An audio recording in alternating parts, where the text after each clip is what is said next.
J'aime beaucoup l'analyse du langage et la sociologie de la communication. Regardez, ils sont très détendus. Ils sont très détendus l'un et l'autre et ils échangent. J'aime bien cette image. J'espère que c'est... Ils mettent moins de temps parce qu'ils continuent encore leur entrevue. Oui, et tout en marchant. Ils vont rejoindre d'un moment à l'autre cette salle, très chers téléspectateurs. Et ça sera le moment fort de cette rencontre entre les deux personnalités. Moment fort en tête à tête, bien sûr, mais moment fort ici, parce que nous avons besoin de suivre ce qu'ils se sont dit à huis clos, en tête à tête. Et ils font les rentrer dans cette salle mythique du Palais de la Nation. Nous le rappelons ici, la RDC accéda à sa souveraineté nationale et internationale le 30 juin 1960. Nous allons écouter. Merci, veuillez vous asseoir.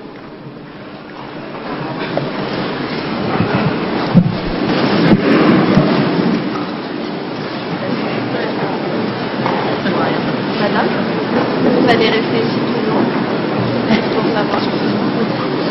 Parce que là, on va arriver. S'il vous plaît, s'il vous plaît. Les journalistes vont arriver.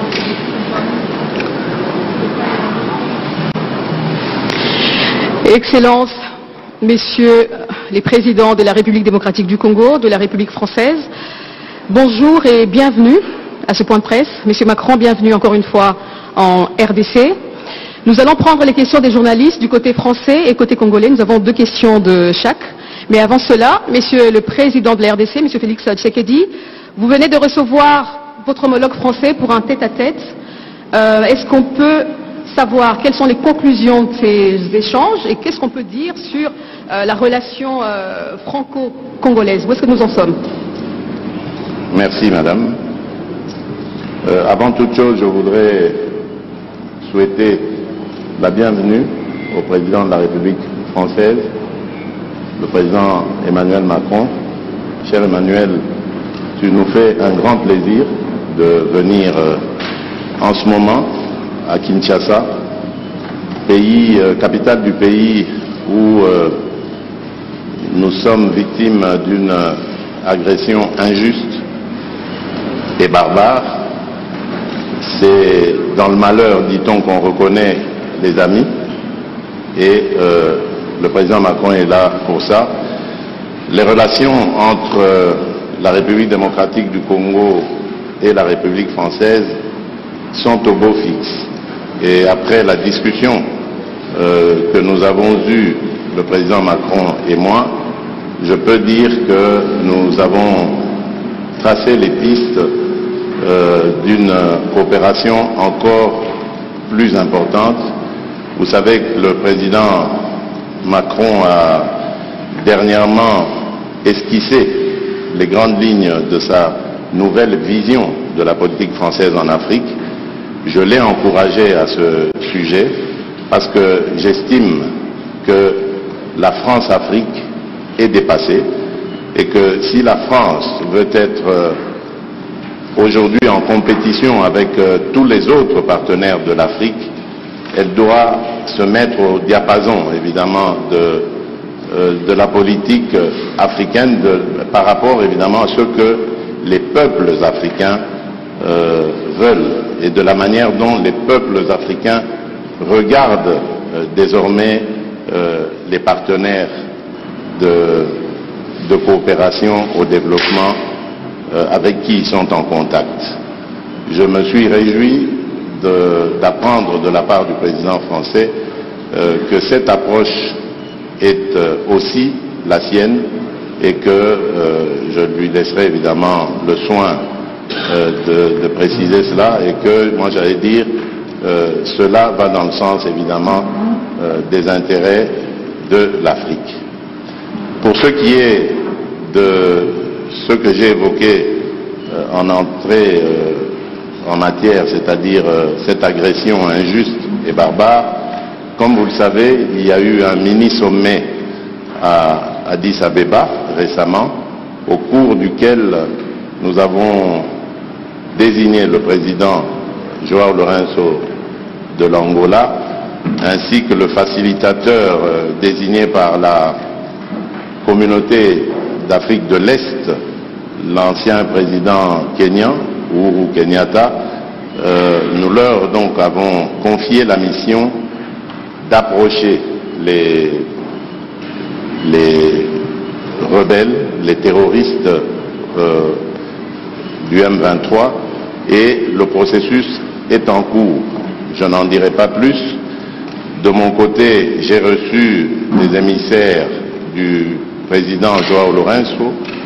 J'ai eu l'occasion d'en parler au président Macron, qui lui-même a récemment visité l'Angola et rencontré le président Lourenço, et il peut aussi, s'il le veut, dire ce qu'il en pense. Moi, je reste, comme vous le savez, toujours sur ma position.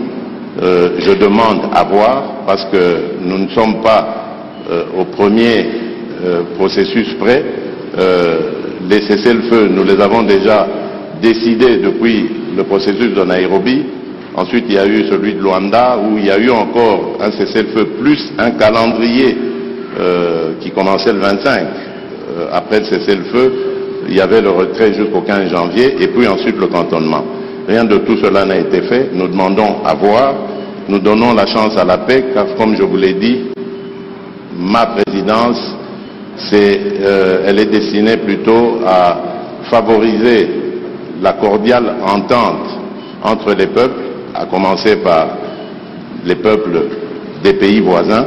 Donc je ne mettrai jamais d'entrave à tout ce qui peut aller dans le sens de respecter ou de promouvoir plutôt le processus de paix et de stabilité dans la région. Pour le reste, nous avons parlé des problèmes d'échange économique, des attentes qui sont celles de la RDC, et là j'ai eu vraiment le plaisir de constater qu'il y a un engouement certain de la part de la France à vouloir s'engager aussi dans cette compétition que j'évoquais tout à l'heure, dans le business, dans les affaires en République démocratique du Congo, dans des partenariats que nous voulons gagnant-gagnant, que tout le monde s'en sorte heureux et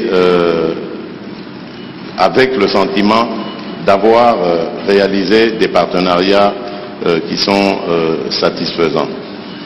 Nous avons évoqué également le problème des forêts. Il revient d'ailleurs de Libreville, où il a participé au sommet One Forest Summit. C'est un sommet qui a pris en compte, qui s'est plutôt attardé sur la forêt tropicale, la forêt du bassin du Congo, qui, comme vous le savez, aujourd'hui est le premier poumon de l'humanité et un atout formidable pour la lutte que nous menons tous contre le réchauffement climatique. Là aussi, nous avons développé une série d'idées et nous sommes arrivés aussi à des conclusions de partenariat importants pour à la fois mettre en avant cet atout considérable qu'est la forêt, mais également comment par la transformation sur place, la transformation locale, nous pouvons créer de la richesse et des emplois, bref, une dynamique économique qui peut être favorable à nos pays. Là aussi, la France accepte de s'impliquer, de nous suivre, c'est une très bonne chose. Enfin, les minerais stratégiques, nous les avons évoqués. La France veut faire partie du débat.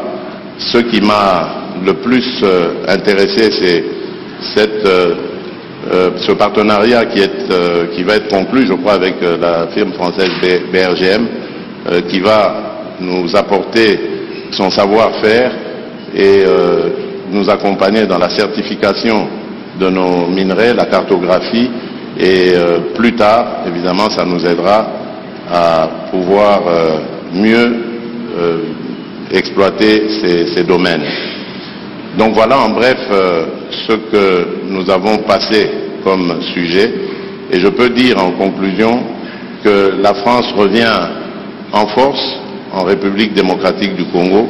Nous espérons simplement que cela n'est pas juste un feu de paille et que ce sera vraiment un vrai départ à nouveau, parce que le président a fait d'ailleurs le constat qu'il n'y a pas beaucoup de firmes françaises en République démocratique du Congo en particulier, mais même aussi en Afrique en général, et qu'il serait temps que la France redevienne encore plus présente. Ce sera tant mieux pour nos relations, tant mieux pour les affaires, tant mieux pour l'emploi. Voilà, mesdames et messieurs, ce que je peux dire en substance, en attendant évidemment les questions des journalistes. Merci, Monsieur le Président. Merci beaucoup. Monsieur le Président Macron, c'est votre première visite officielle en République démocratique du Congo, le plus grand pays de la francophonie, mais vous arrivez quand même à un moment assez particulier où il y a une dégradation de la situation sécuritaire dans la partie est du pays. Quel serait votre premier message au peuple congolais qui vous suit en ce moment, pour ne pas dire celle de l'Est en particulier? Merci beaucoup, Madame. Monsieur le Président, cher Félix, Monsieur le Premier ministre, Mesdames et Messieurs les ministres, Mesdames et Messieurs les parlementaires, ambassadeurs, chers amis. D'abord, je veux dire combien je suis heureux d'être aujourd'hui pour ma première visite, en effet, en République démocratique du Congo, dans cette salle historique pour l'histoire de votre nation. Et après avoir accueilli comme invité d'honneur le président, en particulier au Forum sur la paix en 2019, puis retrouvé lors du sommet sur le financement des économies en 2021, il était grand temps que, à mon tour, je vienne. Alors cette visite est la dernière étape, le point d'orgue en quelque sorte d'une tournée de 4 jours qui m'a conduit de Libreville à Luanda puis Brazzaville jusqu'à vous, Kinshasa. Et c'est ici en effet que se jouent nombre de combats du siècle, y compris ceux que nous avons portés ces derniers jours, celui pour la forêt et justement ce trésor du bassin du fleuve Congo.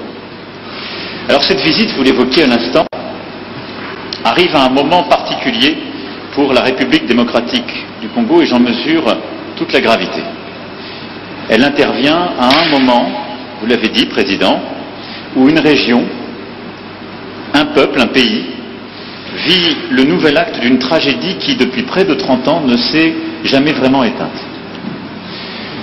Des centaines de milliers de Congolais revivent le cauchemar de la guerre, de la fuite, du dénuement absolu.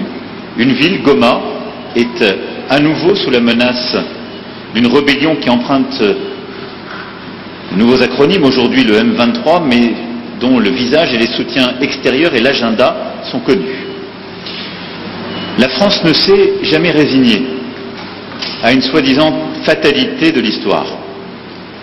Et à ce que l'horreur de la guerre puisse se répéter. Parce que la guerre qui revient, c'est ajouter des morts aux morts et des drames aux drames.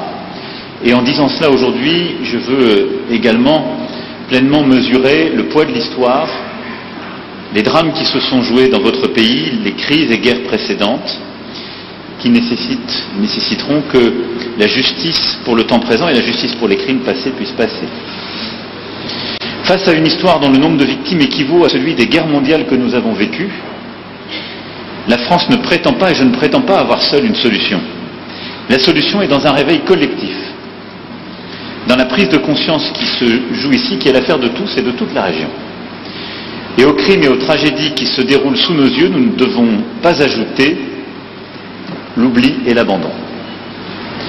Alors je souhaite aujourd'hui que la France reste fidèle à son rôle d'allié indéfectible de la RDC pour défendre son intégrité et sa souveraineté. La République démocratique du Congo ne doit pas être un butin de guerre. Le pillage à ciel ouvert de la République démocratique du Congo doit cesser.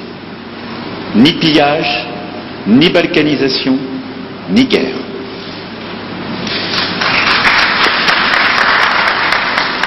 C'est le sens même de ma présence aujourd'hui, dire à tous qu'il ne peut d'ailleurs y avoir 2 poids 2 mesures entre la tragédie qui se joue en Ukraine, sur le territoire européen, et celle qui se joue sur le sol africain.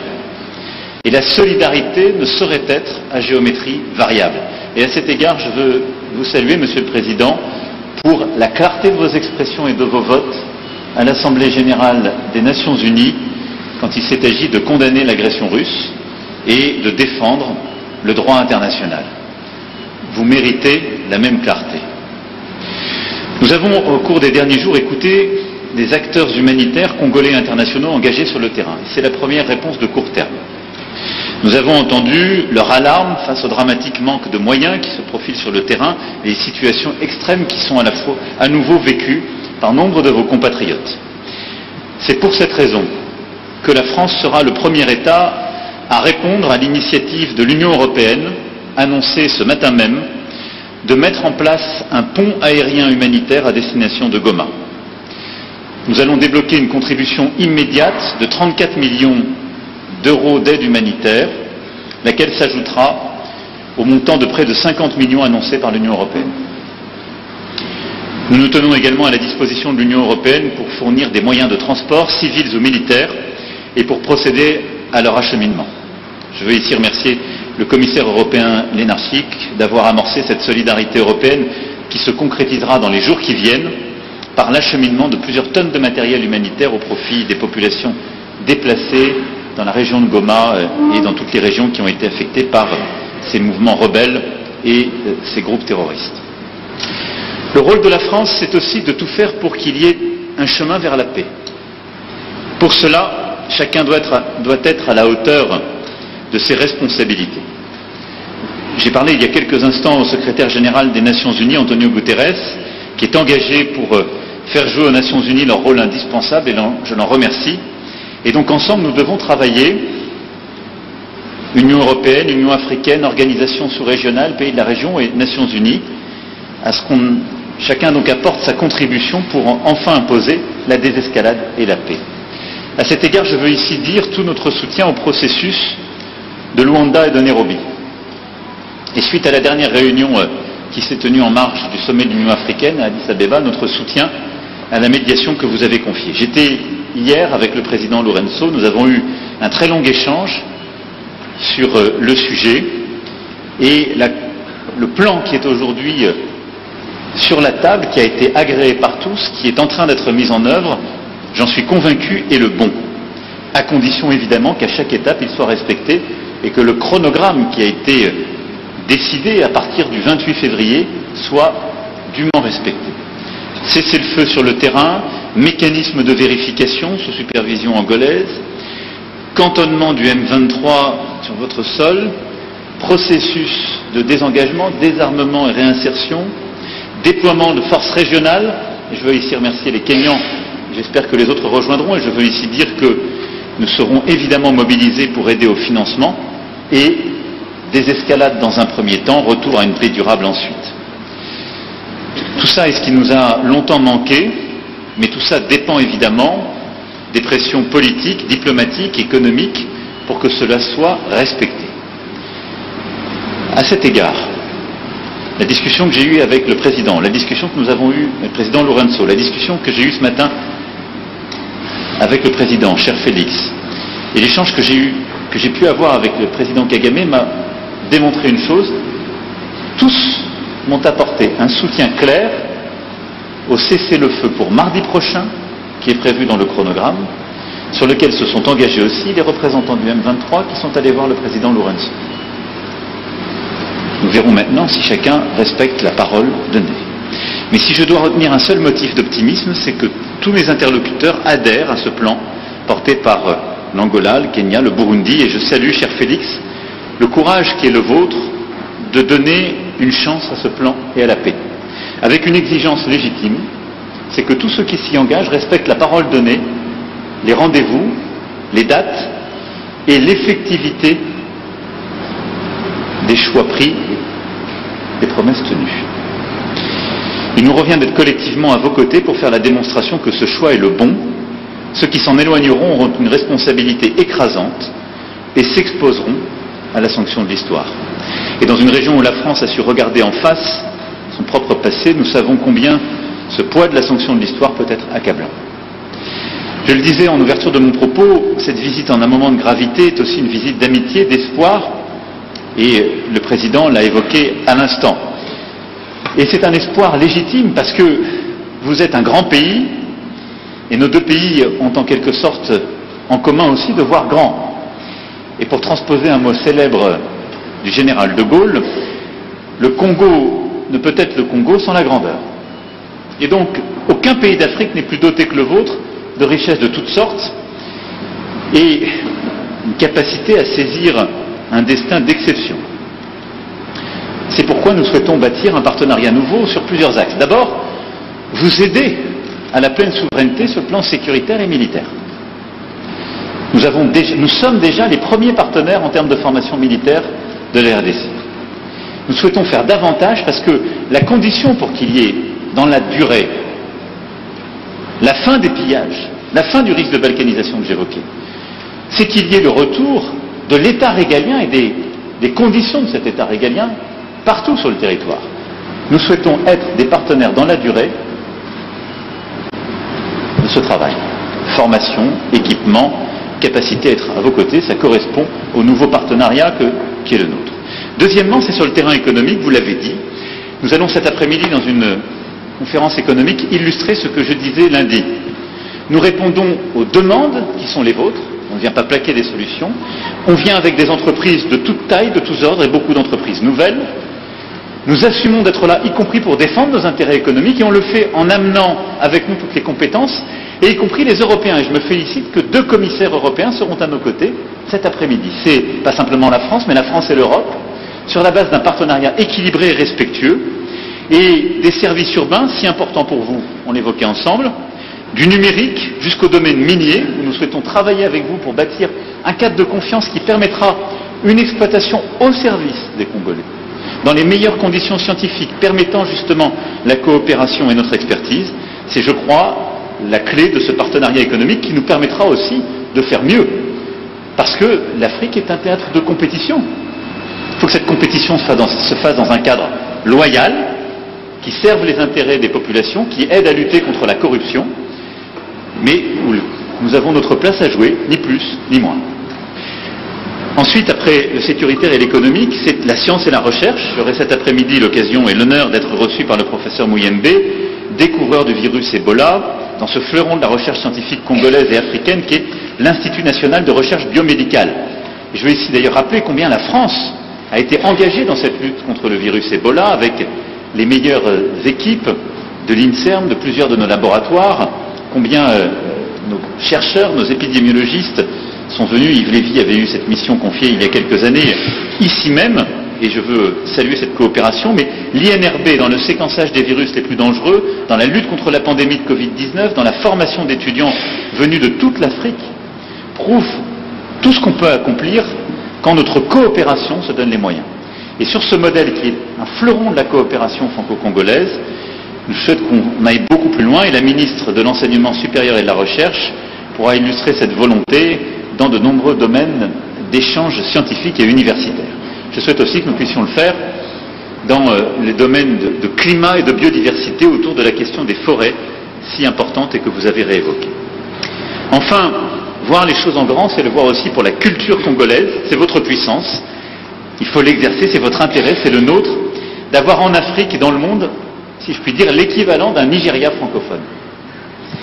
Les créateurs et entrepreneurs qui nous accompagnent avec la ministre amènent avec eux, outre un immense intérêt pour leurs homologues congolais, tous les outils et les réseaux pour l'aider à se développer dans nombre de domaines nouveaux. Jeux vidéo, séries télévisées, bandes dessinées, e-sport, univers virtuel. De nombreux domaines où la créativité, le génie congolais a sa place à jouer, sa vocation, et qui sont des moyens d'expression, de partage pour nos jeunesses, des moyens aussi de création, de développement de nos industries culturelles et créatives extrêmement importants. Et dans ce cadre, je veux ici dire combien, à mes yeux, la langue française n'est pas simplement un trait d'union, mais un trésor en partage dont vous êtes devenu le centre de gravité. Plusieurs présidents de la République sont venus avant moi ici pour parler de francophonie. Et lorsque François Mitterrand s'est rendu à Kinshasa en 1984, parler de francophonie, la défendait ici, la France était 2 fois plus peuplée que votre pays. Je viens ici devant vous en vous parlant de francophonie et en assumant totalement que vous êtes le premier pays francophone par votre démographie. C'est une force, une fierté, mais dont il faut tirer toutes les conséquences. C'est une communauté de langues, de valeurs, de solidarité, de progrès, d'exigence. C'est aussi une communauté de création, de dynamisme. Et je suis convaincu que la vocation qui est celle de la République démocratique du Congo est de prendre toute cette place, la première, dans la francophonie de demain, et je souhaite qu'ensemble on puisse bâtir les prochains rendez-vous, et en particulier des annonces fortes lors du sommet pour la francophonie que nous aurons organisé en France en 2024. Merci beaucoup. Merci, Monsieur le Président. Nous allons donc passer à la phase questions-réponses. Merci. Alors, nous allons commencer par Michel Kifinda de Radio Kapi qui a une question, je pense, sur les aspects sécuritaires. Michel Kifinda, vous avez le micro. Merci. Je suis Michel Kifinda Ngoy de Radio Kapi. Ma question va s'adresser à Monsieur le Président Emmanuel Macron.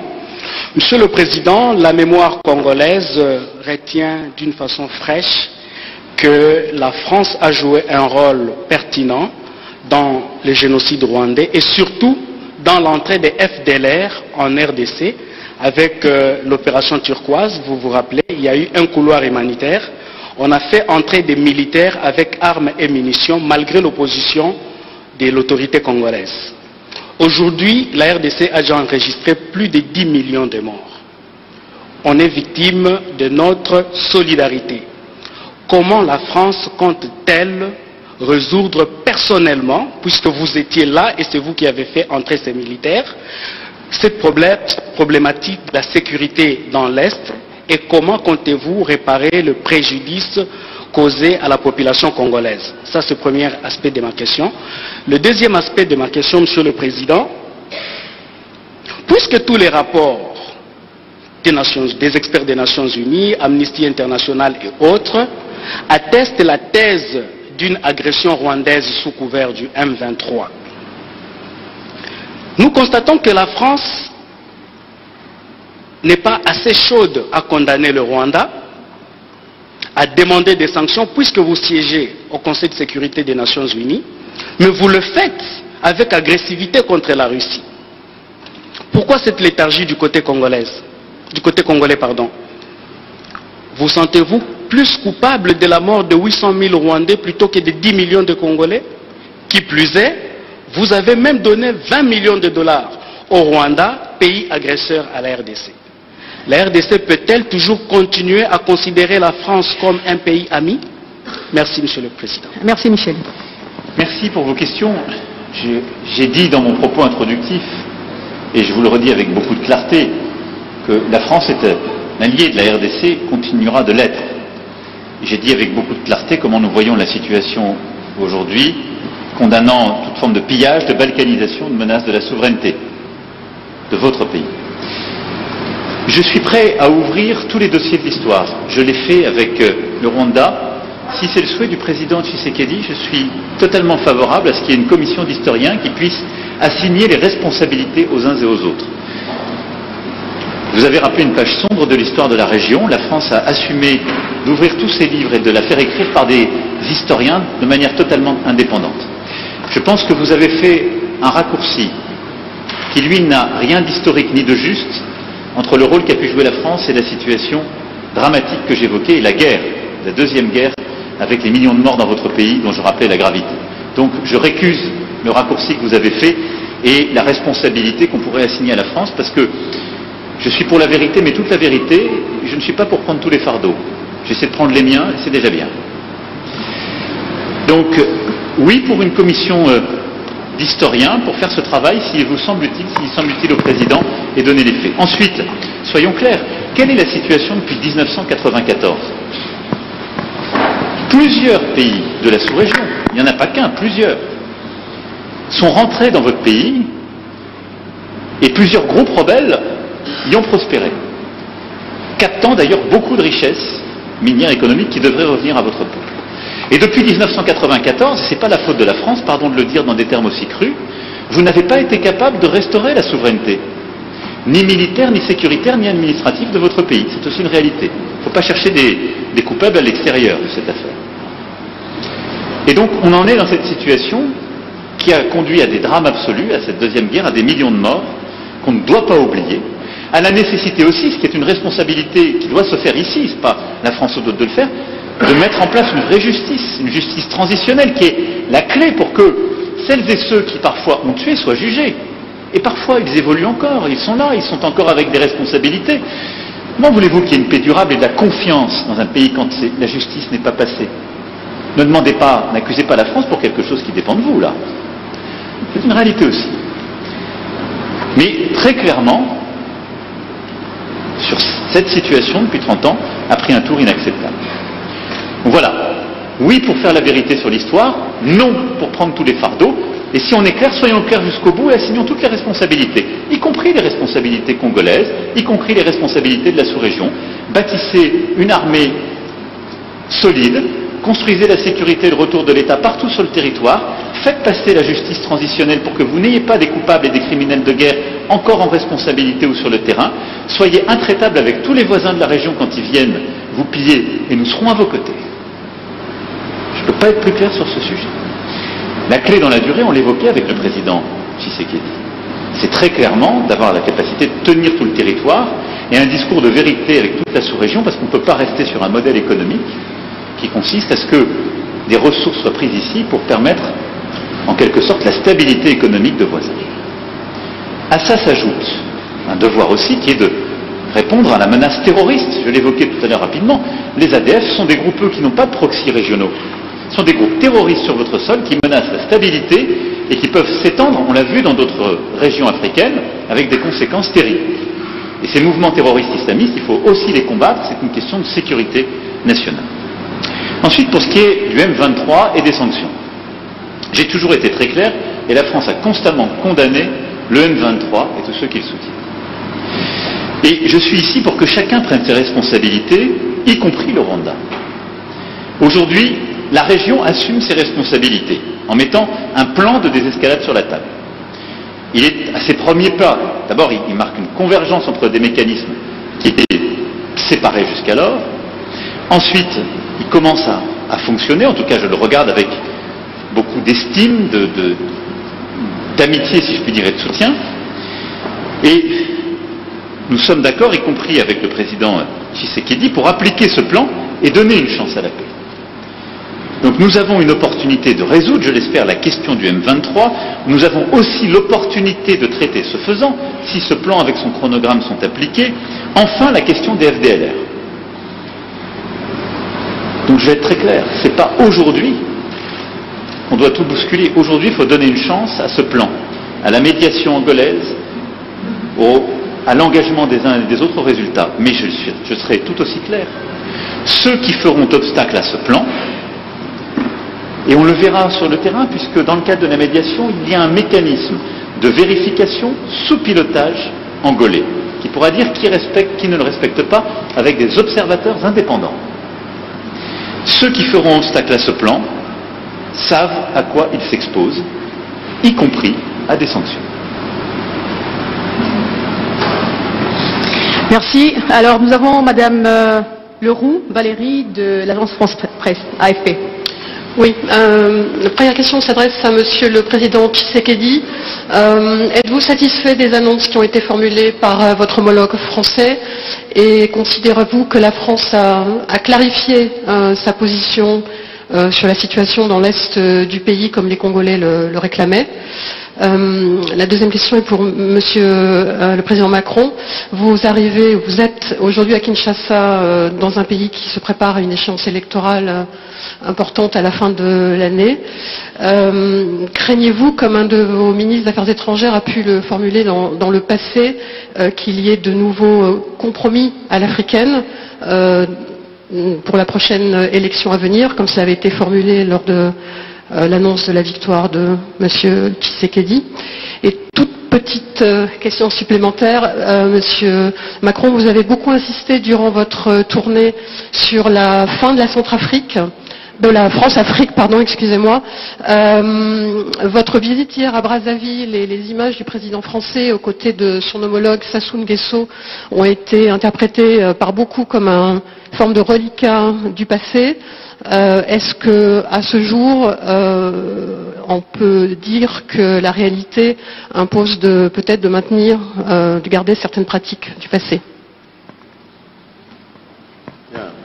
Merci, Madame. Les annonces du président français, bien évidemment, sont satisfaisantes, mais c'est encore sur le plan théorique, il faut attendre de voir la pratique. Nous remercions la France et l'Europe pour ce soutien combien important à apporter aux déplacés de guerre, à nos compatriotes déplacés de guerre. Mais là, je dois préciser que j'avais fait une proposition pour accompagner cette aide à ces déplacés. J'ai faite tout à l'heure au président Macron. C'est celle d'apporter plutôt une aide au retour et non pas une aide à demeurer dans des conditions infrahumaines que ces déplacés de guerre vivent en ce moment. L'aide au retour aura l'avantage à la fois de ramener évidemment ces déplacés dans leur lieu de résidence habituel, mais aussi de mettre la pression sur le processus de paix, l'exécution du processus de paix, c'est-à-dire cessez-le-feu et retrait, parce qu'au moment où les populations feront mouvement vers leur localité d'origine, les terroristes du M23 devront quitter ces lieux. Et enfin, chose importante, ça donnera la possibilité, cette fois-ci, à la Commission électorale nationale indépendante de déployer ces machines et d'ouvrir ces bureaux pour enregistrer les électeurs. Parce qu'en ce moment, je vous le rappelle, nous sommes déjà en phase du processus électoral. Les électeurs sont en train d'être enrôlés. C'est déjà fait dans la partie ouest du pays. Actuellement, nous sommes dans la partie centre et la partie est. Le seul problème reste au niveau des zones de troubles où nous avons besoin que l'ordre revienne ainsi que la stabilité afin de pouvoir continuer avec le processus électoral. Sinon, nous risquons d'avoir un retard considérable qui impactera sur la date prévue par le calendrier. Pour le reste, c'est comme je l'ai dit, je demande à voir, surtout au niveau des sanctions, parce que je reste dubitatif quant à la bonne foi de ceux qui nous ont agressés. Il n'y avait aucune raison, je le rappelle, qui justifiait cette agression, si ce n'est que des raisons économiques, mais propres au Rwanda, instigateur de cette agression. Maintenant, la question est de savoir est-ce que le Rwanda peut se passer de ce pillage systématique de la République démocratique du Congo qui date maintenant d'une vingtaine d'années. Et si c'est le cas, ben ça se vérifiera à travers ce processus. Et si ce n'est pas le cas, c'est là que je vérifierai les propos et les engagements du président Macron par rapport aux sanctions à prendre contre le Rwanda, et ça il faut le préciser. Je vous remercie.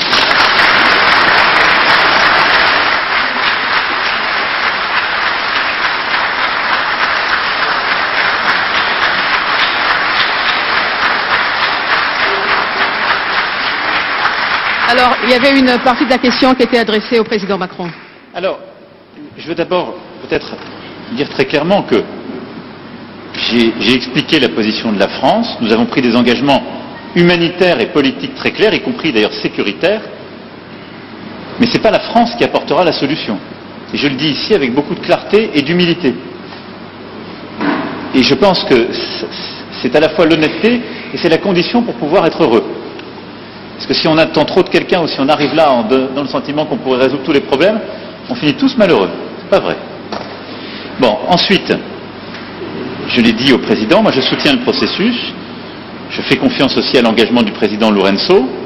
Et j'espère en quelque sorte ne pas avoir à aller jusqu'aux sanctions, parce que ça voudrait dire que le chemin aura été respecté.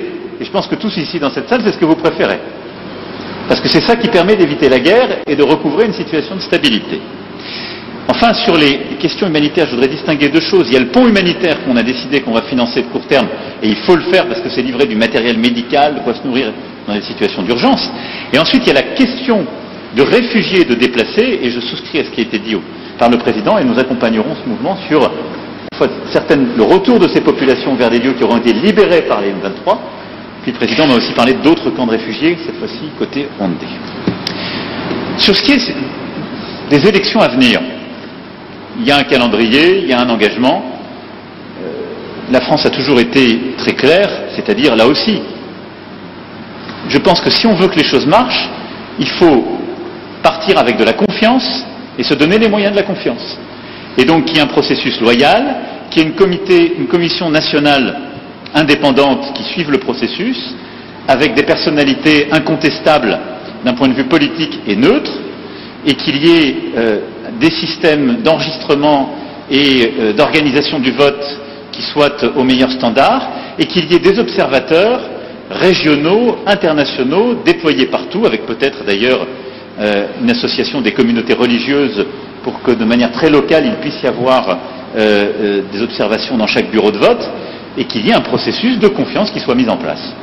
Donc moi j'ai confiance en cela, je sais combien le président Tshisekedi, qui est le fruit d'une alternance politique, est attaché à la clarté démocratique. Il n'y a aucune raison pour que les choses ne se passent pas dans les meilleures conditions, et le rôle de la communauté internationale, c'est d'y aider en fournissant les moyens, la bonne organisation et le reste.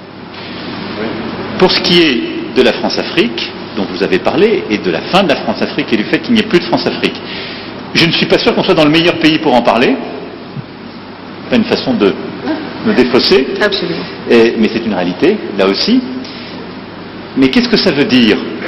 Ça veut dire qu'on assume tout et qu'on part d'un nouveau pas. Le président Sassou Nguesso est président depuis longtemps dans son pays. Bon, c'est pas le choix de la France. Ça fait 14 ans qu'il n'y avait pas eu un président français qui était là-bas, et c'est normal que ce ne soit pas le choix de la France, parce qu'il se trouve qu'il n'est pas président français. Donc, quand on va au Congo-Brazzaville, parce qu'il faut humilier personne quand on fait une tournée régionale, ça ne me choque pas particulièrement que le président français rencontre le président du Congo. Voilà. Alors après, la question, c'est qu'est-ce qu'on lui dit? C'est pas pour lui servir la soupe. Et donc, j'ai tenu un discours cohérent avec ce que je vous disais lundi, qui est celui de bâtir des nouveaux partenariats.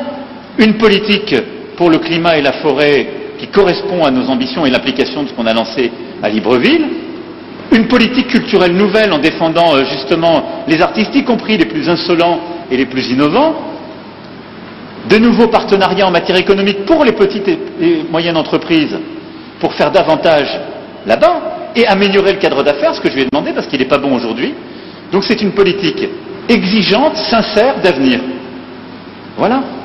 Mais si on se met en quelque sorte dans une situation qui consiste à dire partout où il y a des dirigeants qui ne sont pas élus aux meilleurs standards démocratiques ou ceux qui nous plaisent, ou qui sont là depuis trop longtemps, il n'y a plus de déploiement de la France ou de partenariat, bah vous serez les premiers à m'expliquer le lendemain qu'il n'y a plus de politique de la France du tout et qu'il n'y a plus de présence de la France. Donc, on fait avec les dirigeants qui sont là, avec respect. Donc il y a du respect, on l'en doit à la fois au président Sassou Nguesso et à son peuple.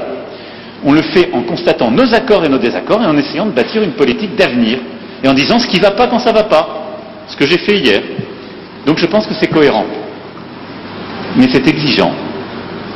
C'est le propre exactement de ce que nous sommes en train de faire.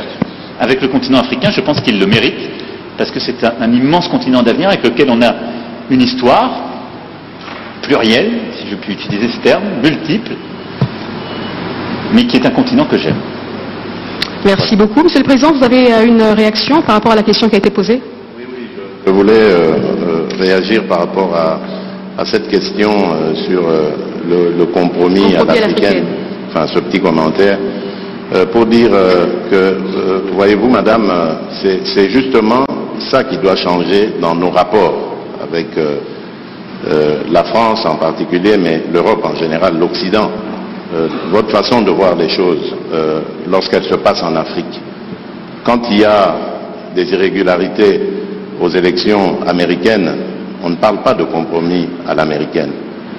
Lorsqu'en France, il y a plusieurs années maintenant, lors des années Chirac, il y a eu un scandale sur des électeurs décédés qu'on a fait voter, on ne parlait pas de compromis à la française. Je crois qu'il doit y avoir du respect dans la considération que nous avons les uns envers les autres. Nous n'avons aucunement l'intention de galvauder l'opinion de nos électeurs. Le processus électoral est entamé. Nous avons tiré suffisamment la sonnette d'alarme pour dire que s'il y a risque de dérapage, ce n'est pas à cause des autorités du pays ni des responsables de la CENI, c'est simplement dû au fait que nous sommes un pays agressé par le Rwanda, l'agression à laquelle d'ailleurs a fait suite un déplacement massif de population, d'électeurs, qui pouvaient être en ce moment en train d'être enrôlés, mais qui malheureusement ne peuvent pas à cause du fait qu'ils sont loin de leur base. Et à cause de cela, nous risquons de prendre du retard dans l'enrôlement, et s'il y a retard dans l'enrôlement, il y aura retard dans le vote de la loi sur la répartition des sièges, parce que c'est très important, c'est en juin qu'elle doit intervenir, pour que nous puissions ensuite aller sur un processus électoral crédible. Sans cela, je ne sais, jusqu'à ce stade, je ne sais pas comment nous allons nous y prendre. Est-ce qu'il faut stopper le processus d'enrôlement des électeurs en attendant que la paix revienne, avec le risque que cela impacte sur le respect du calendrier, ou faut-il continuer le processus en ne prenant pas en compte les populations nombreuses de déplacés de guerre? C'est ça qui peut poser problème. Et si demain, nous allons aux élections dans des conditions difficiles, vous parlerez de compromis à l'africaine, alors qu'aujourd'hui, ces mêmes Africains sont en train d'attirer votre attention sur cette ignoble et injuste agression due au fait du Rwanda, et demandons même des sanctions, personne n'en parle.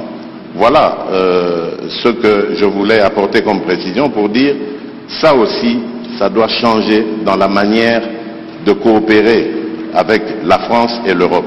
Regardez-nous autrement, en nous respectant, en nous considérant comme de vrais partenaires, et non pas toujours avec un regard paternaliste, avec l'idée de toujours savoir ce qu'il faut pour nous, et non pas pour...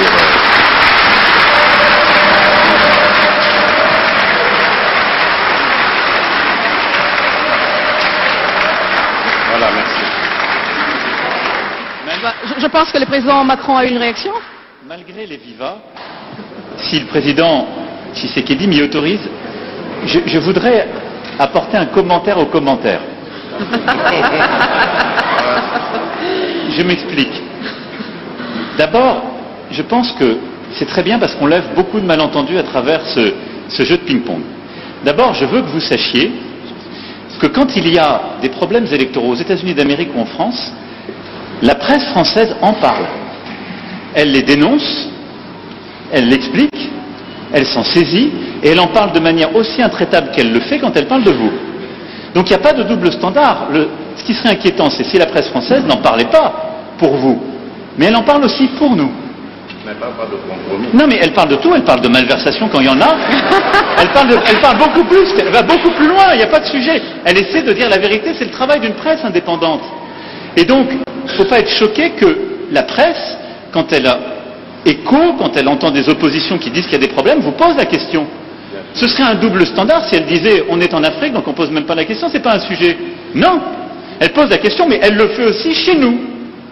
Chez nous. Et il se trouve que chez nous, quand il y a des malversations politiques, je ne voudrais pas que des malentendus s'installent, y compris quand on fait référence au président Chirac, il y a des procès qui sont faits. Et les gens sont condamnés, parce qu'il y a une justice indépendante. Donc il y a une presse indépendante et une justice indépendante. Ça crée une démocratie qui est parfois vibrante. Alors je ne dis pas que on se fait attaquer, mais c'est très bien. Ça permet des alternances démocratiques et ça permet de bâtir par cette maïotique une vérité. Ça c'est la première chose. Ne croyez pas qu'il y a un double standard, ça n'est pas vrai. Ne croyez pas que ce soit de l'irrespect, ça n'est pas vrai, parce que les journalistes français, européens ou américains posent les mêmes questions à leurs dirigeants chez eux. La deuxième chose, et ça me permet d'insister, parce que le président a parlé de la France en répondant à la question. Quand un ou une journaliste française pose une question, ça n'est pas le gouvernement de la France. Et c'est bien comme ça. Mais il ne faut pas tout confondre. Non, parce que, non, mais c'est pas une position de la France. Je faisais allusion... Parce qu'il n'y a pas de... Je faisais allusion au propos de Le Drian. Lui, il est officiel français. Oui, mais le compromis à l'africaine, c'est Le Drian, c'est pas la journaliste. C'est exact, mais ce compromis... Mais cette formule, président, on sait d'où elle est sortie et on sait le contexte électoral. Non, mais on sait le contexte électoral. Et il n'y avait pas de caractère de mépris dans la formule de Jean-Yves Le Drian. À Nairobi, d'ailleurs, grâce à toi, on a pu s'expliquer avec. Et la France a beaucoup œuvré, vous le savez ô combien, pour qu'il y ait alors une alternance, qui n'aurait pas été à ce moment-là un mécanisme spontané. Je ferme cette parenthèse, mais je voulais faire cette précision. Pardon. Merci, très bel échange. Alors je pense qu'on va peut-être réduire la phase questions-réponses, il nous en reste 2. Alors messieurs les journalistes, vous ne posez votre question que si elle n'a pas encore été posée ou s'il n'y a pas eu de réponse apportée. Alors on va prendre une autre question congolaise. Monsieur Patient Ligodi de actualité.cd, il est par là. Merci beaucoup. Au président Emmanuel Macron, je suis désolé de revenir là-dessus, en décembre dernier, la secrétaire d'État Chrysoula Zakoro-Poulou a ouvertement condamné au nom de la France le soutien apporté par le Rwanda au M23. 3 mois plus tard, qu'est-ce qui fait qu'au plus haut niveau, vous n'arrivez toujours pas à le faire? Pourquoi la langue lourde sur cette question? Monsieur le Président, pourquoi le mot agression est considéré comme un mot tabou? Votre homologue juste à votre côté l'a prononcé 6 fois, j'ai compté. Pourquoi avez-vous du mal à nommer l'agression rwandaise alors que tous les rapports indépendants le disent et le prouvent? Vous avez tout à l'heure parlé des discours de vérité. Alors le peuple congolais voudrait également entendre cette vérité de votre bouche, l'agression rwandaise. Au président Tshisekedi, Excellence, n'avez-vous pas l'impression d'être pris au piège par l'EAC et à tous ces processus? 3 calendriers de retrait, toujours rien. Comment sortir de ces pièges alors que le mandat offensif de la force régionale est bien clair? Merci.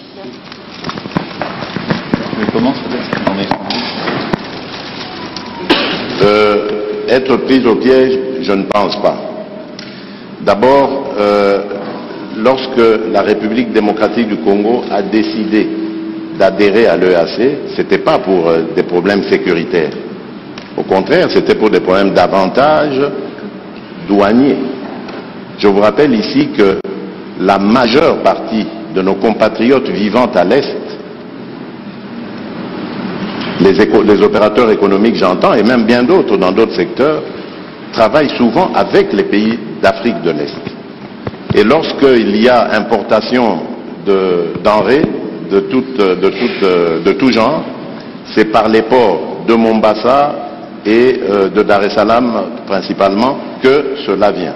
Et donc nos opérateurs économiques n'étaient pas dans les mêmes conditions de concurrence que leurs homologues des pays voisins. Et ça avait un impact négatif pour notre économie parce qu'ils étaient obligés à ce moment-là de migrer vers ces pays, de vivre là-bas et donc de faire gagner plus de ressources à ces pays-là qu'à la République démocratique du Congo. Donc ça, ce n'est que pour l'aspect économique. Il y en a bien d'autres qui ont milité à ce que nous prenions la décision d'adhérer à cette communauté. Et puis, vu la taille de la République démocratique du Congo qui se situe au centre de l'Afrique, ça aurait été une opportunité formidable, surtout en ce qui concerne aujourd'hui la zone de libre-échange continentale, l'intégration de l'Afrique. Ça aurait été une opportunité formidable d'adhérer, et ça l'est, c'est une opportunité formidable parce que ça nous permet d'être au cœur de tous ces échanges entre l'océan Indien et l'océan Pacifique. Donc il faut regarder notre adhésion à la communauté d'Afrique de l'Est de cette manière-là.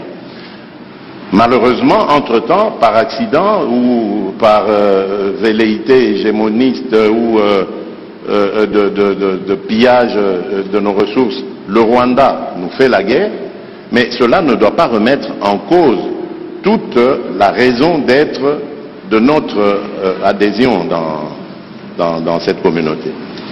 Alors, maintenant, lorsque vous me parlez de piège, je ne suis pas d'accord avec ça. Parce que d'abord, les forces kenyanes se sont déployées, comme elles s'étaient engagées de le faire, c'est le cas aujourd'hui. La difficulté, et j'en conviens avec vous, lorsque vous parlez de sorte d'attitude bizarre de la part de la communauté de l'Afrique de l'Est, la difficulté aujourd'hui, c'est de passer à la contrainte, comme ça avait été le cas. Mais vous savez, la contrainte, c'est la guerre. La guerre, on sait quand on la commence, on ne sait pas quand on la termine. Vous avez plusieurs exemples dans le monde aujourd'hui. Et je crois que ces pays veulent donner la chance à la paix, mais alors jusqu'au bout. Et c'est notre cas aussi, nous, République démocratique du Congo, qui sommes les plus concernés par cette agression.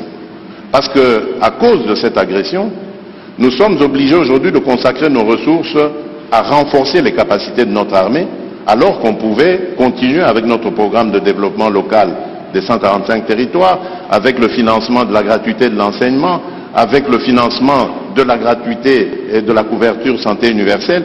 Donc voilà, je peux continuer comme ça, des tas de projets sur lesquels nous étions engagés et que nous sommes maintenant obligés d'arrêter parce qu'il faut se consacrer à la sécurisation de nos populations et de notre territoire. Et donc c'est d'abord l'affaire des Congolais avant d'être celle de nos voisins. Nos voisins viennent en aide à ce que nous recouvrions la paix et j'espère qu'ils auront raison. Ils veulent donner une chance à la paix, c'est normal, parce qu'ils pensent qu'engager des ressources à vouloir faire la guerre, c'est des dépenses, beaucoup de dépenses, et même au bout du compte, on n'est pas sûr du résultat. Donc donnons d'abord une chance à la paix, et je suis d'accord avec ces pays voisins, et ensuite nous verrons. Mais comme je l'ai dit, moi je reste vigilant, parce que dubitatif, compte tenu de ce que je sais des velléités rwandaises, et compte tenu de ce que je sais de leurs engagements pris jusqu'ici, qui n'ont jamais d'ailleurs été respectés. Voilà. Pour ce qui est de votre question, j'ai été très clair sur la condamnation du M23 et de tous ceux qui le soutiennent, y compris le Rwanda. Bien sûr. Donc, je ne peux pas être plus clair que ça. Après, ce n'est pas une question de dénonciation. Je l'ai fait, nous l'avons fait depuis des mois. Parler d'agression, on l'a fait par des groupes. Des groupes qui sont d'ailleurs des groupes incluant aussi des Congolais. Vous le savez comme moi. Donc ça ne serait pas une agression d'une puissance extérieure. Ils sont soutenus par plusieurs puissances extérieures dans une logique de prédation, mais ces groupes ont aussi des ressortissants qui sont d'autres pays. C'est une réalité. Bon. Donc, je l'ai condamné, et on peut parler tout à fait d'agression, j'ai aucun problème, de tous ces groupes, y compris des ADF et autres. Et la France est un soutien et un allié de la RDC contre à la fois ces pillages, cette volonté de balkanisation. La question qu'il y a derrière ce que vous me demandez, c'est de savoir si on veut passer un cran supplémentaire, elle est tout de suite aux sanctions. J'ai répondu de manière très claire tout à l'heure.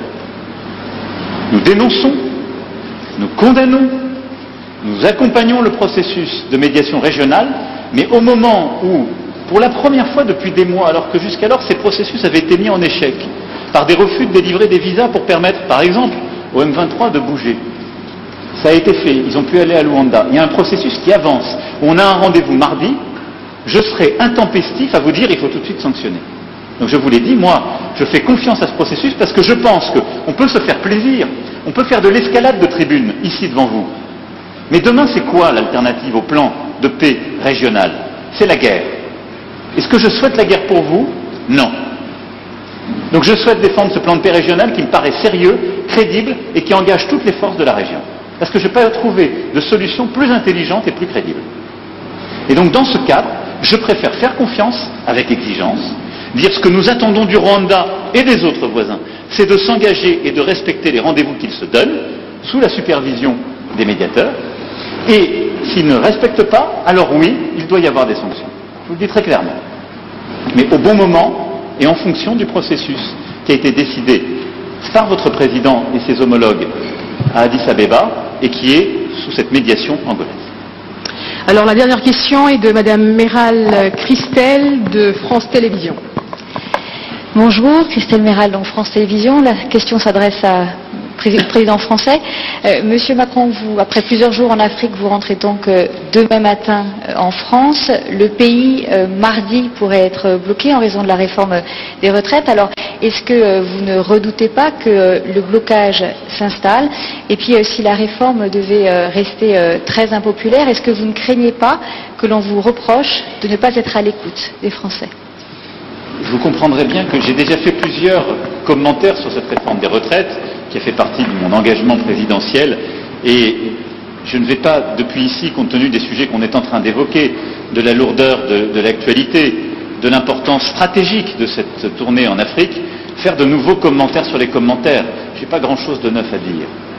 Donc, ce qui m'importe, c'est surtout d'expliquer à nos compatriotes l'importance, en effet, dans un moment comme le nôtre, de passer 4 jours en Afrique, dans cette région qui est une région où une partie de notre histoire aussi s'est jouée. On était à Brazzaville hier, qui était la capitale de la France libre, où il y a une partie de notre passé, mais surtout beaucoup de notre avenir, sur le plan climatique, sur le plan de la biodiversité, culturelle, linguistique, mais aussi sécuritaire. Et donc, je pense que c'est important, le président de la République française, que les ministres compétents puissent se déployer, y compris dans ces moments-là, pour porter la voix de la France, agir. Et tout n'est pas suspendu à une seule chose, et tout ne doit pas l'être. Et ça reste la préoccupation majeure des Français. Nous continuons à avancer, mais vous avez compris que je ne ferai pas davantage de commentaires sur la vie politique française ici, depuis Kinshasa, à la fois parce que j'ai pas grand-chose à dire, et ensuite par respect pour nos amis, compte tenu de ce qu'ils sont en train de vivre. Et vous avez raison. Je voulais simplement vous dire qu'on est ensemble. Soza Elongo, Tuko Pamoja, Tuji Pamwa, Betukele Kimbuka.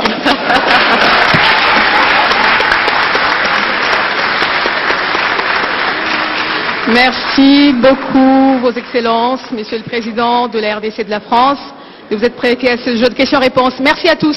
Restez assis, s'il vous plaît.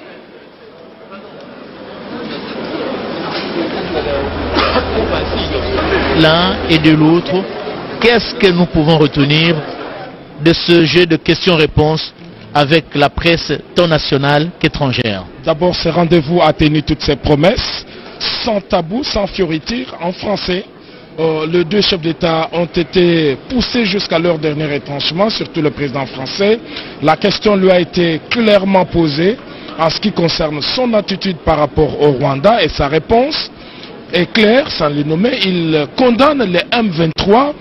Il a dit que ces mouvements a du soutien extérieur qu'il condamne, sans les Rwandais. Par contre, il a cité le président Kagame lorsqu'il dit qu'il a, après l'entretien qu'il a eu avec tous ses homologues, y compris les présidents rwandais, il y a un cessez-le-feu le mardi. Bon, il faut comprendre qu'on est en diplomatie, donc ça signifie qu'il reconnaît que ce pays a une responsabilité dans ce qui se passe en République démocratique du Congo. Et